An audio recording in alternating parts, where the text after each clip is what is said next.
ये कहानी सामाजिक रिश्तों की खट्टी मीठी नोकझोंक दर्शाती है। एक शहर में एक परिवार रहता था। परिवार में पिछले कुछ दिनों से खुशियों का माहौल छाया हुआ था, क्योंकि इस घर के इकलौते लड़के का विवाह तय हो चुका था। लड़के का नाम विनोद है और वह सरकारी नौकर बन चुका था। समाज में सरकारी नौकरियों की एक अलग ही शान होती है। लड़के से जुड़े हर रिश्तेदार को उसकी सफलता पर गर्व था और सभी उसकी शादी को लेकर उत्साहित थे। लड़के के विवाह से संबंधित सभी रस्में एक एक करके मनाई जा रही थी और इसी बीच दूर दूर से नजदीकी रिश्तेदारों को आमंत्रण भेजा जाता है। और यहाँ दूसरी ओर दुल्हन के परिवार में भी विवाह की तैयारियां धूमधाम से की जा रही होती है। दुल्हन के मामा जी रिटायर्ड आर्मी ऑफिसर थे और उनके स्वभाव में उनका अक्खड़पन साफ दिखाई देता था। वह अक्सर अपनी बातों से लोगों को नीचा दिखा दिया करते थे, जिस वजह से कई लोग उनके पास बैठना पसंद नहीं करते थे। दुल्हन के परिवार की तरफ से सभी रिश्तेदारों को बुलावा भेजा जाता है और मामा जी को विवाह से 2 दिन पूर्व ही आने को कहा जाता है,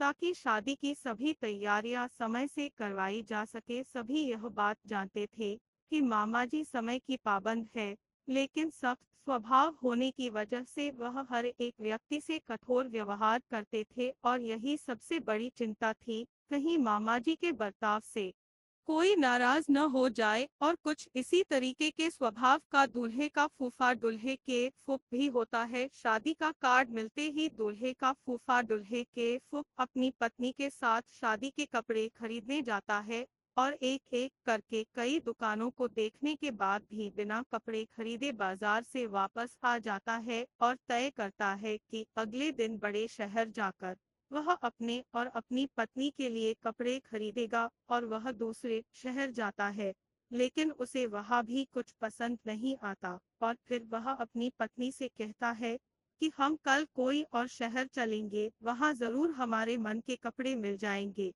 दूल्हे का फूफा image BY Google dot COM.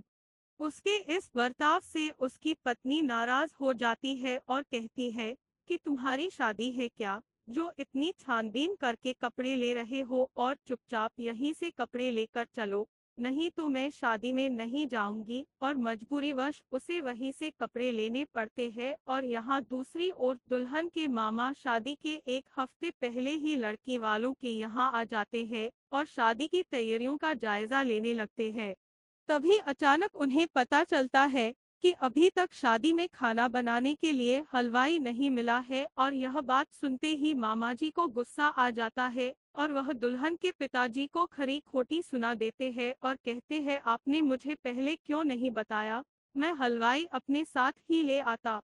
लड़की के पिता जवाब देते हुए कहते हैं, इस शहर में बहुत सी शादियां हैं, बड़ी मुश्किल से केवल साज सजावट और बैंड बाजा ही बुक हो पाए हैं। मामा जी के अंदर चुनौतियों का सामना करने वाला जज्बा होता है, इसलिए वह लड़की के पिता से कहते हैं, आप चिंता न करो, मैं सारा खाना बनवा दूंगा। मैं आर्मी में 3 साल खाने के मैस का इंचार्ज रहा हूं और मुझे कई लोगों का खाना एक साथ बनवाने का अनुभव है। लड़की के पिता मामा जी की बात सुनकर निश्चिंत हो जाते हैं।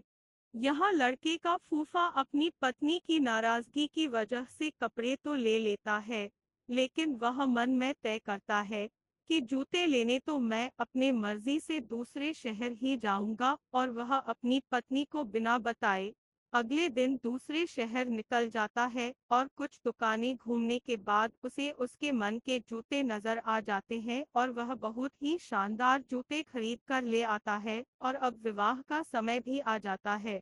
अगले ही दिन लड़के के घर से बारात निकलने वाली होती है, लेकिन लड़के के फूफा की ट्रेन लेट हो जाती है और वह समय से नहीं पहुंच पाते।